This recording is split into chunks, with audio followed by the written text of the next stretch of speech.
So the other day I was watching Hulu and I heard a voice in the wild that I haven't heard in a little bit, the incredibly prolific Randy Thomas. And of course, she was in her element, doing her thing, doing promo, which I think, is a major claim to fame for Randy. Tonight, it's a very special nightline. First, let me say that just because I haven't heard her recently doesn't mean that she's not booking work, okay?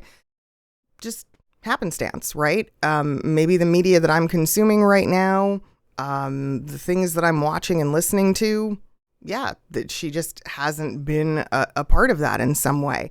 I just want to really make that clear. It does not mean that she's not booking work. It just means I personally have not run into her voice very recently. And the reason this is kind of important to me it's twofold. So one, Randy was someone that paved the way for female voice actors in my generation. Okay. Now, I am by no means saying that Randy is old, but I want you guys to keep something in mind. I joke constantly that I have been doing this forever. Cat.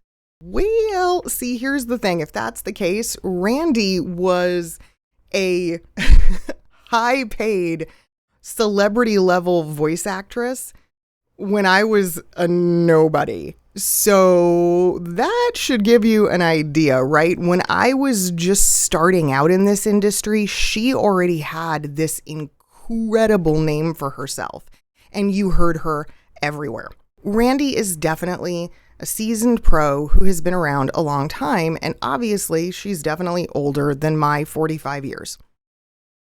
All of this is to say, we know that voice acting doesn't see the same kind of ageism that on camera does, but that doesn't mean it's not there.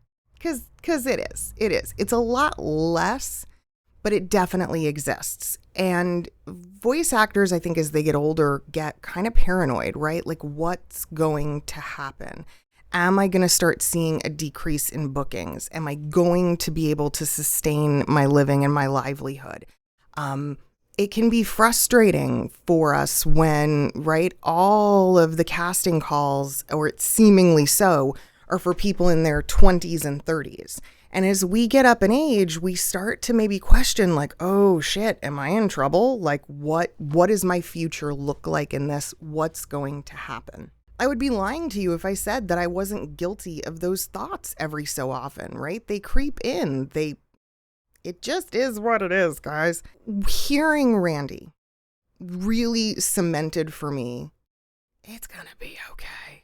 It really is. Like, she is so well known, sure, but she's not somebody, I know her, she's not somebody who's resting on her laurels and just using that as a means to continue to work. She continues to work because she's fucking awesome. End of story. She's an amazing, amazing voice actor. Back in the day when I was in casting, again, much, much younger in my career, I would sometimes get to interact with her or her reps, Arnie, which, her manager. And man, I remember being so nervous, so intimidated. I don't know if she knows this or not. Hell, I don't even know if she'll ever watch this, right? But if she does, I hope she kind of gets a laugh out of it and a giggle and understands, where my heart is coming from in all of this.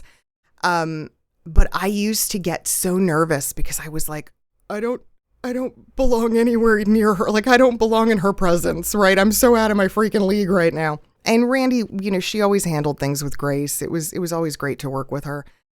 She taught me a lot as well, just leading by example in the industry. But I think about, people that grew up in my generation of VO, and I think about, my friend Lisa Biggs, and names like Maria Pendolino come to mind, and Tasia Valenza, any number of the really prolific voice actresses that we know in the industry right now. And I go, I think we'll be all right.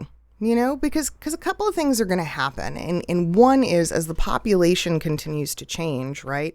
And certainly as the millennial and, well, the late Gen Zers and the early millennials, begin to age, there's going to be more and more content and material that is meant for them. There's going to be more and more products and services and different things that are aimed towards them. And as a result, we're going to be the prime deliverer of those messages. So that's kind of great. That gives us a lot of hope for that. It's not like it used to be where, literally, after a certain age, you were just kind of cut off. The other thing that I want you to keep in mind, if you're at all having concerns about ageism in voiceover, is that you're only the age you sound, not the age you are. So for many of us who do this, vocally, we're about 5 to 10 years, in some cases 15 years younger sounding than we actually are. And that is something that will sustain you and carry you for a lot longer than you may have initially realized. Because at the end of the day, your voiceover clients don't care how old you really are. They care about how old you sound. If this has kind of been weighing on you and it's one of those thoughts that creeps into your head, especially for intermediate level voice actors and people who've already got their career started, you just it's gonna be all right. There's still plenty of opportunities out there, and keep an ear out for the veterans. Keep an ear out for the people that influenced you when you were coming up. Keep an ear out for the Randy Thomases, because man, they're still out there. They are kicking ass, they're taking names, and more importantly, they're still rocking the mic. I hope that helps, Randy. I love you to pieces, woman. Big hugs, big squeezes. Bye, guys.